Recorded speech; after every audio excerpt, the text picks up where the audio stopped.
لبيك اللهم لبيك মক্কার উম্মুল জুদ এলাকার বিশেষ কারখানা থেকে কাবা শরীফের গিলাফ নির্মাণের জিনিসপত্র রাখা হয়। এই গিলাফ তৈরিতে দরকার হয় 120 কেজি সোনার সুতা, 700 কেজি রেশম সুতা ও 25 কেজি রূপার সুতা। কাবা শরীফের গিলাফের বাইরের কালো কাপড়ে স্বর্ণমণ্ডিত রেশম সুতা দিয়ে দক্ষ কারিগর দিয়ে ক্যালিগ্রাফি করা হয়। এরপর ঝার্নিক কালি দিয়ে প্রথম কাপড়ে ক্যালিগ্রাফির আউটলাইন দেয়া হয়। তারপর কারিগররা হরফের ভেতর রেশম সুতার মোটা লাইন বসিয়ে স্বর্ণের সুতা দিয়ে বিশেষ পদ্ধতিতে হরফ ফুটিয়ে তোলেন। হজযাত্রীদের কাবা প্রদক্ষিণের সময় কিসওয়া কাবাকে ক্ষতিগ্রস্ত ও ময়লা হওয়া থেকে রক্ষা করে। গিলাফ পরিবর্তন একটি ঐতিহাসিক পরম্পরা। এই কাজটি আগে হজের দিন করার রীতি থাকলেও বর্তমানে 1 মুহররম হিজরি নববর্ষের প্রথম প্রহরে করা হচ্ছে। এজন্য প্রতি বছর হজের আগে কাবা শরীফকে গিলাফ বা কিসওয়া দিয়ে ঢাকা হয়।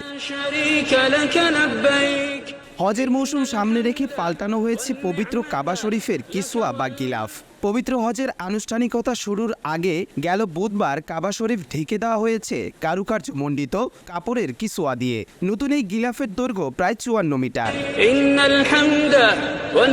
মধ্যপ্রাচ্যের সংবাদ মাধ্যম আরব নিউজ এক প্রতিবেদনে এ তথ্য জানিয়েছেন। প্রতিবেদনে জানা গেছে পবিত্র কাবা শরীফের গিলাফ পরিবর্তনের জন্য 10টি ক্রেন ও 36 জন বিশেষ কর্মীর সহায়তা নেওয়া হয়েছে।